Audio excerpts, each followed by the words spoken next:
Hello everyone, welcome to my channel. इस video में मैं आपको कुछ यूपीएससी के जो फॉर्म है उससे रिलेटेड इन्फॉर्मेशन देना चाहता हूँ। देखिए, उम्मीद भर में आप लोगों ने अपना फॉर्म कंप्लीट कर लिया होगा। अब की बार का फॉर्म जो भरा जा रहा है वो यूपीएससी ने इस तरीके से उसका फॉर्मेट डिज़ाइन किया है, जो फॉर्म फिलअप का फॉर्मेट है, कि आप किसी भी तरीके की कोई अगर गलत इन्फॉर्मेशन देते हैं तो वो एक्सेप्ट ही नहीं होगी।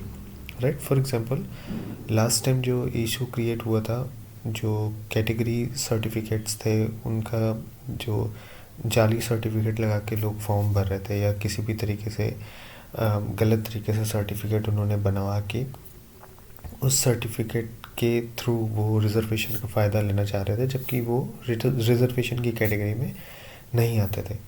तो इस बार उसका सलूशन जो यूपीएससी ने निकाला है वो ये कि अब वो रिज़र्वेशन अगर आपका है तो ना सिर्फ रिज़र्वेशन में जो भी आप सर्टिफिकेट लगा रहे हैं उस सर्टिफिकेट की डिटेल मांग रहे हैं, बल्कि आपसे एनसीबीसी की वेबसाइट पे, जो कि फॉर एग्जांपल जैसे कोई ओबीसी का कैंडिडेट है जो ये दावा कर रहा है कि वो ओबीसी के रिज़र्वेशन में आता है, तो उसको जब वो फॉर्म फिलअप करेगा तो ना सिर्फ अब की बार सर्टिफिकेट का नंबर यूपीएससी मांग रहा है, बल्कि क्लियरली उन सारी डिटेल्स को मांग रहे हैं जिस बिहाफ पर ये प्रूव होता है कि वो उस कैटेगरी में बिलोंग करता है। फॉर एग्जांपल अब की बार एनसीबीसी की जो वेबसाइट है, जो national commission of backward class की जो गवर्नमेंट की वेबसाइट है, उस वेबसाइट पर ओबीसी की लिस्ट अपडेट होती है। राइट, तो उस लिस्ट में उस कैंडिडेट की जो कास्ट है या जो सब कास्ट है वो किस नंबर पे, एक वहाँ पे सीरियल नंबर दे रखा है कि इस सीरियल नंबर पे ये सारी कास्ट आती हैं। मतलब अलग अलग एक से लेकर कई नीचे तक की सीरियल नंबर है, और हर एक सीरियल नंबर में कुछ कास्ट लिखी हुई है। तो किस कैंडिडेट की कौन सी कास्ट है और वो किस सीरियल नंबर पे आ रही है, ये भी फिल करना है। तो फॉर एग्ज़ाम्पल अगर कोई कैंडिडेट एक तरीके रॉन्ग सर्टिफिकेट बनवा भी लेता है तो उसकी कास्ट या सब कास्ट उस लिस्ट में नहीं होगी। राइट, तो ये एक प्रॉब्लम क्रिएट होगी उन लोगों के लिए जो गलत तरीके से रिज़र्वेशन का फ़ायदा लेते हैं।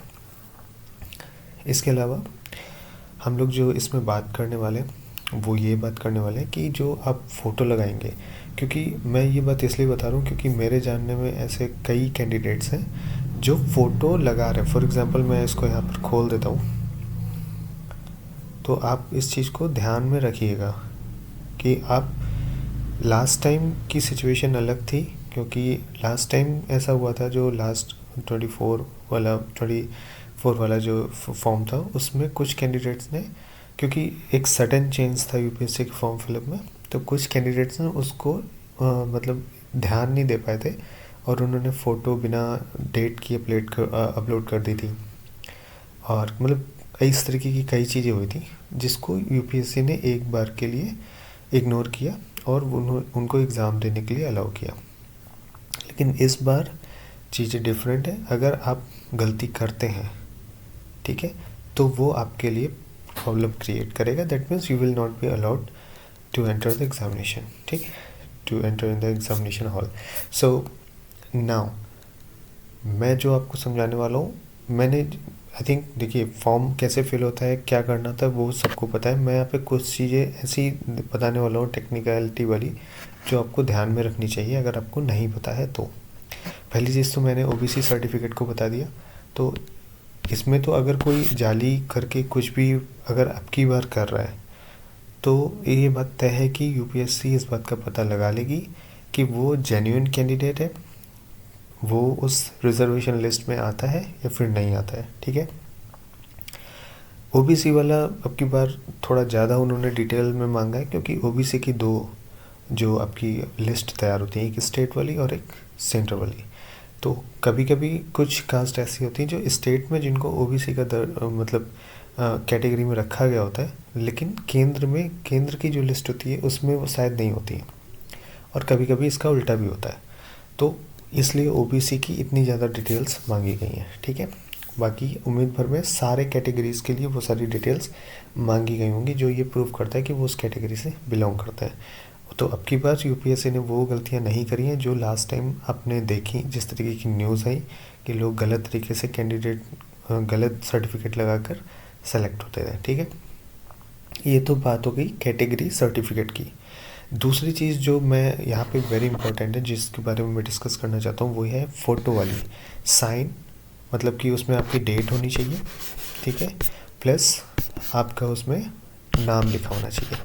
अब मेरी बात यहाँ पे ये समझने की कोशिश करिएगा, मैं ये बताना चाह रहा हूँ क्योंकि मुझसे कुछ जो मेरे जानने में है जो यूपीएससी का फॉर्म भर रहे हैं, उन्होंने मुझे मतलब डिस्कशन में ये बात बोली कि अगर मतलब यूपीएससी ने ये लिख के रखा है कि 10 दिन से ज़्यादा पुरानी फ़ोटो नहीं होनी चाहिए, राइट।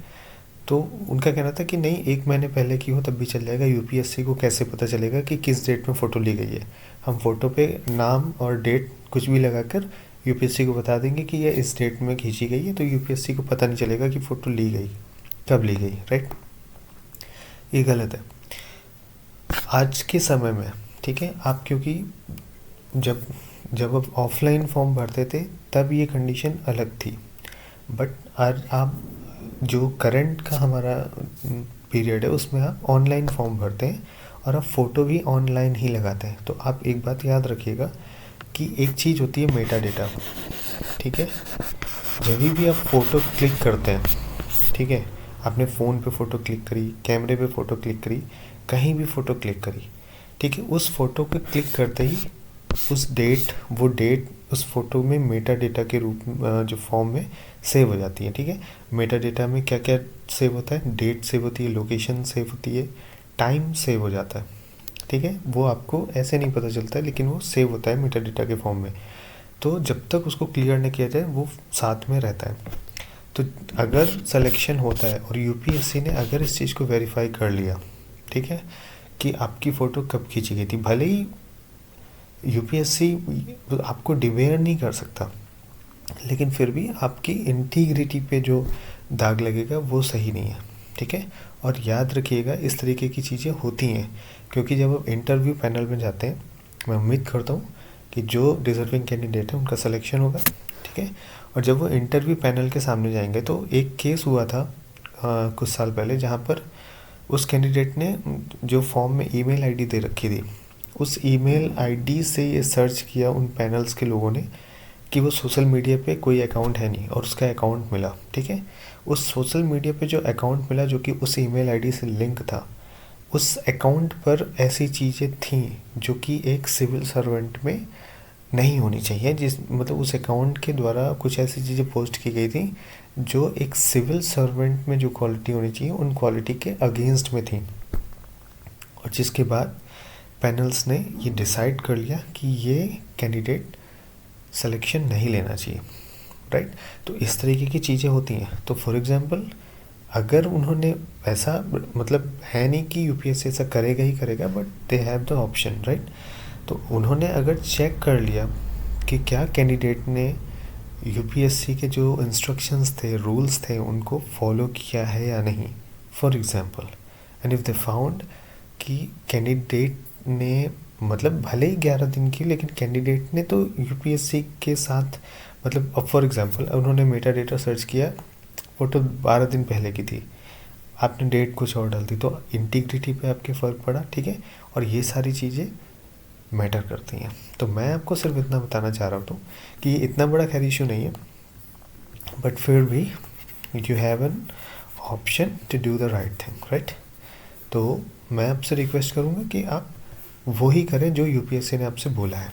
ठीक है, ये इतनी बड़ी डील नहीं है, आपको अगर 10 दिन के अंदर की फ़ोटो मांगी गई है तो आप दे सकते हैं। ठीक है,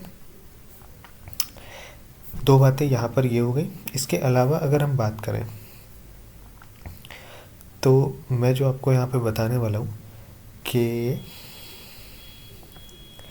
हाँ, अब की बार जब आप फॉर्म फिल कर रहे हैं, ठीक है, तो लास्ट टाइम या हर बार अभी तक क्या होता था कि आप प्रीलिम्स का फॉर्म फिल करते थे, ठीक है, प्लस मेंस का फॉर्म फिल करते थे। अब की बार यूपीएससी ने प्रीलिम्स, मेंस प्लस इंटरव्यू से पहले जो आपको फॉर्म सबमिट करना है वो भी फिल करवा लिया है। ठीक है। तो अगर आपको कोई प्रॉब्लम हो रही है फॉर्म फिल करने में अभी भी, देखिए सारा फॉर्म आपने फिल कर दिया होगा क्योंकि ये एक्सटेंडेड डेट है, उम्मीद भर में 11 तारीख तक सबका फिल हो गया होगा। जिनका रह गया था, उनकी फ़ीस रह गई थी, कुछ भी किसी वजह से नहीं हो पाया, यूपीएससी ने उस चीज़ को ध्यान में रखकर डेट को एक्सटेंड किया। आपके पास पूरा समय है, आपने फॉर्म फिल कर दिया है, आप रिलैक्स मत होइएगा। जो आपको एडिशन का पीरियड मिल रहा है, ठीक है, जो इसमें आपको एडिट का टाइम मिल रहा है, आप उस पीरियड के अंदर एक बार अपना फॉर्म शुरू से लेकर आखिरी तक ज़रूर देख लीजिएगा। जहाँ पर चेंजेस रिक्वायर्ड हो, इवन इन जो इंटरव्यू वाला फॉर्म आपने सबमिट किया है उसमें भी जहाँ पर चेंजेस रिक्वायर्ड हो उसको करिएगा, क्योंकि ऐसा हो सकता है कि वो कैंडिडेट जो पहली बार फॉर्म भर रहे हैं या दूसरी बार फॉर्म भर रहे हैं, जिन्होंने अभी तक इंटरव्यू की स्टेज पर नहीं पहुँचे, तो उन्होंने वो फॉर्म भी फिल नहीं किया होगा, ठीक है। तो हो सकता है वो फॉर्म फिल उन्होंने किया हो, लेकिन उनको समस्याएं होंगी कि उस फॉर्म में क्या फिल करना है क्या नहीं करना है, क्योंकि वो फॉर्म अलग तरीके का होता है, ठीक है। तो अगर आपको कोई दिक्कत आ रही है आप मुझे कमेंट कर सकते हैं, आपका कोई गार्जियन है जो इस चीज़ की नॉलेज रखता है आप उससे पूछ सकते हैं, या आपका कोई गुरु है, कोई टीचर है जिससे आप पढ़ते हैं, आप उससे सलाह ले सकते हैं, ठीक है। मतलब जल्दबाजी करने की ज़रूरत नहीं है, आपके पास एडिट का टाइम है, उसका यूज़ करिए, ठीक है। तो ये वीडियो एक अवेयरनेस वीडियो था उन कैंडिडेट्स के लिए जो यूपीएससी का फॉर्म भर रहे हैं। मैंने आपको 3 चीज़ें बताई, आपको तीनों को ध्यान में रखना है,